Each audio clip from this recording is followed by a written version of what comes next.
Por tanto, esta es la segunda característica, tienen que ser cursillos eminentemente prácticos. Vamos de lo concreto a lo más profundo. Eminentemente prácticos.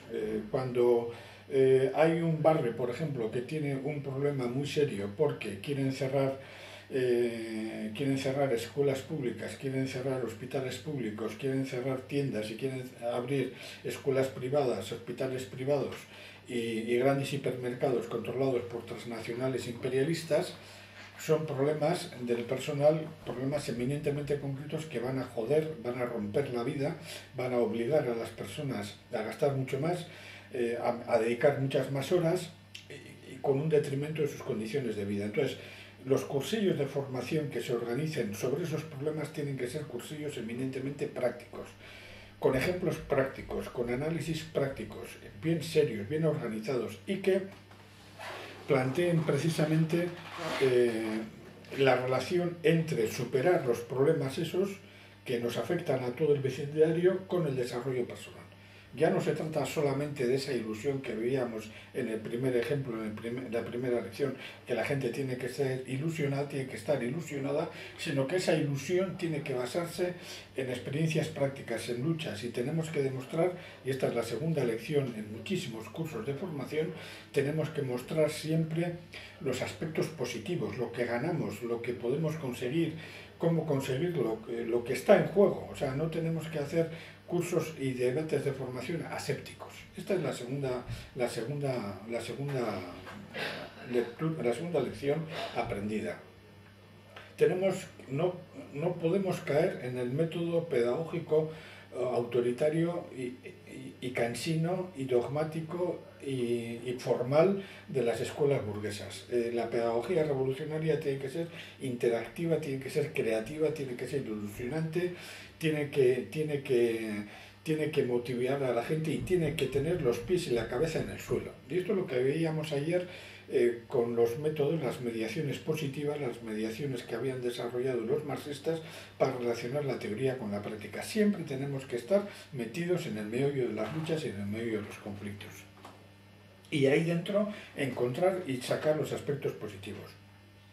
Cuando de estos niveles de cursillos básicos iniciales, los que podemos organizar en una empresa, los que podemos organizar en un barrio, en una cooperativa, en una universidad, en una escuela, en una ciudad, etc., queremos avanzar ya a cursillos de formación más desarrollada, más profunda sobre el socialismo, sobre filosofía, sobre economía, sobre historia, sobre sociología, sobre ética,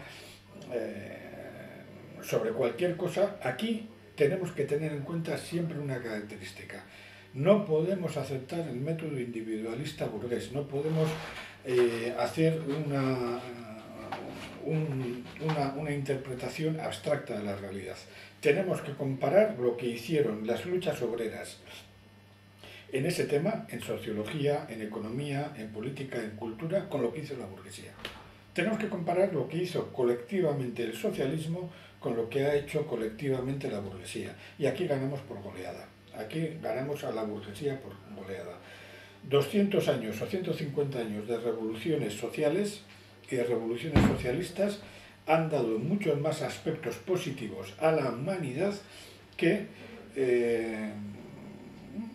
400, 500, 600 años desde el origen de la burguesía en Europa y expansión en el mundo.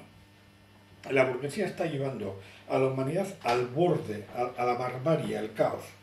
Y eso lo tenemos que demostrar en estos cursillos. Cuando expliquemos ya en estos niveles de cursillos de formación más profundo, cuando expliquemos y cuando debatamos, por ejemplo, la Revolución Rusa, o la Revolución China, o la Revolución Cubana, o la guerrilla en la guerra vietnamita, o Palestina, o Nicaragua, o El Salvador, o Guatemala, o Bolivia, u otros procesos revolucionarios, o las luchas contra el nazismo en la Europa en los años 40, con los impresionantes movimientos guerrilleros armados, o la resistencia soviética y cómo vencieron al fascismo, tenemos que comparar eso con lo que hizo la burguesía. No tenemos que decir solamente un lado. El método dialéctico nos obliga a contrastar y a contraponer siempre la unidad de contrarios. Y la unidad de contrarios, y aquí ganamos por goleada, e insisto en este tercer componente, la unidad de contrarios y el choque de contrarios nos indica que, por ejemplo, aquí mismo en Latinoamérica, los logros de la revolución bolivariana a nivel de condiciones de vida. Logros impresionantes. ¿O qué ha pasado con Nicaragua?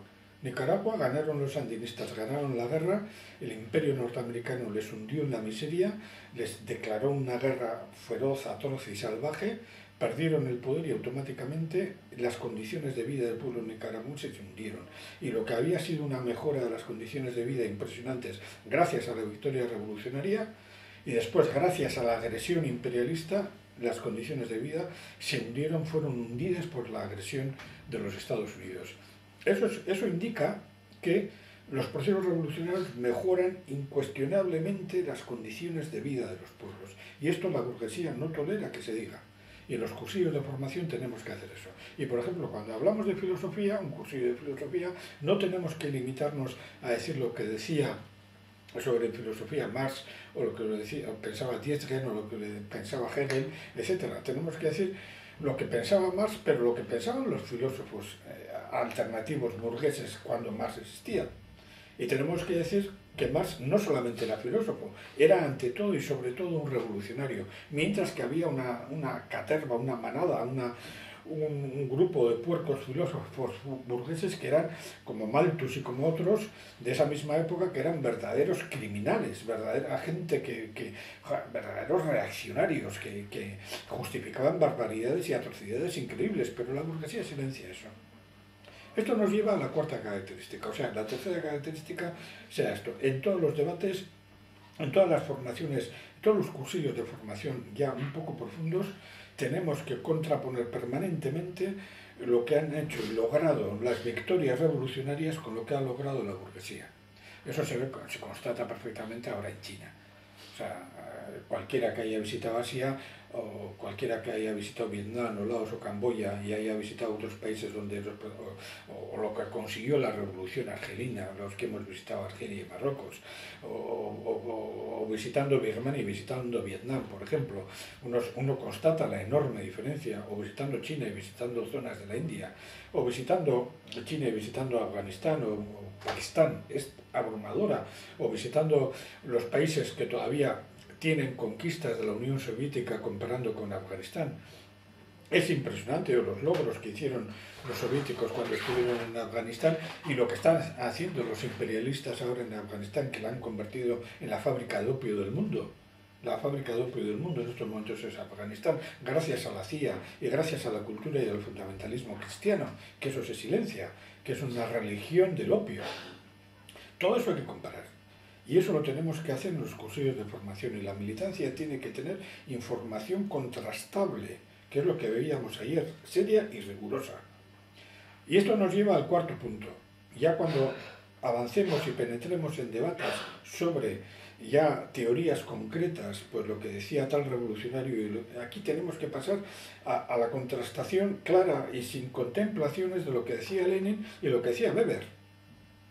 Lenin no es sociólogo, Lenin es revolucionario. Weber es uno de los fundadores de la sociología burguesa. Pues Max Weber, que lo ponen como un dios, era un señor que justificaba la guerra imperialista y dijo que la guerra de 1914-1918 la Primera Guerra Mundial, era una maravillosa guerra. Y justificaba la guerra imperialista que mató a decenas, a millones de seres humanos. Lenin no era sociólogo, pero Lenin le da 20.000 vueltas en profundidad, en análisis, en capacidad y sobre todo le da 20.000 vueltas en solucionar los problemas de la humanidad. Y Weber era un individuo que decía que Rosa Luxemburgo estaba loca y que había que llevarla a un psiquiátrico y que a todos los socialistas revolucionarios y bolcheviques había que llevarles a cárceles. Y que daban lecciones de socialismo ¿a quiénes? Al ejército prusiano, al Estado Mayor prusiano que dominaba toda Europa. Eso era Weber. Y Weber tiene unos escritos sobre el cesarismo y unos escritos sobre el carisma que prefiguran la llegada del Führer, de Adolf Hitler. Y con eso podríamos poner multitud de ejemplos. Y en sociología, si nos quieren comparar a la sociología de Comte con Marx, pues bueno, la victoria de Marx sobre Comte es tremenda, o Durkheim sobre cualquier otro marxista de aquella época, etc. Lo que tenemos que hacer siempre es evitar caer en el individualismo metodológico burgués y analizar la obra completa de un revolucionario en su época, Che Guevara, por ejemplo. La obra de Che Guevara se analiza con mucho rigor, pero generalmente no se hace la otra parte que hay que hacer. Tenemos que coger la obra de Che Guevara y contrastar con la de los dictadores, asesinos, criminales latinoamericanos de su misma época. Contrastar la obra maravillosa de Che Guevara, la obra de Fidel Castro, con los crímenes de Batista. Eso tenemos que hacer.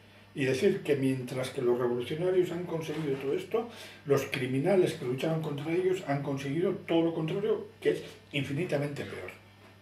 Y sin embargo, sabemos muchísimo de Che Guevara, pero no sabemos nada de los criminales contra los que luchó Che Guevara, que eran asesinos a sueldo, sin piedad, sanguinarios, atroces, torturadores. Y tenemos que compararlos. Y tenemos que comparar Rosa Luxemburgo con los escuadrones que prepararon la llegada del fascismo y que le fusilaron, y con los socialdemócratas que dieron la orden de asesinar a Rosa Luxemburgo y a Liebknecht, etcétera, etcétera. Y ese tan denostado Stalin lo tenemos que comparar con el enemigo principal de Stalin, que era Hitler, que Hitler llegó al poder para liquidar a la Unión Soviética. Y a Stalin se le pone a caer de un burro, y no vamos a entrar en la figura de Stalin, pero Stalin le da como persona 20.000 vueltas a Hitler. Y eso es lo que tenemos que hacer, los logros y las circunstancias en el contexto histórico. Esta es la cuarta lección que tenemos. O sea, tenemos que huir, por una parte, del individualismo metódico burgués que analiza a las personas desligadas de su contexto y desligadas de su entorno y desligadas de su contrario. Keynes, por ejemplo. Ahora se habla mucho de Keynes.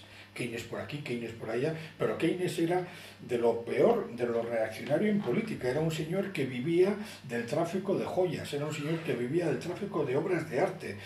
Era un individuo socialmente conservador y era un individuo al que la situación de las clases trabajadoras le importaba un pepino. Y era declarado sir o noble o no sé qué de parte de la asesina monarquía británica. Era un sujeto de esta calaña. Y hay socialdemócratas y personas de izquierda que lo tienen como un progresista. No, si Keynes pensó salvar el capitalismo a costa de machacar el movimiento obrero. Y era un individuo que vivía de traficar con obras de arte, con joyas, compraba joyas y entendía de joyas. O sea, una pieza de mucho cuidado. Y eso es lo que tenemos que tener en cuenta.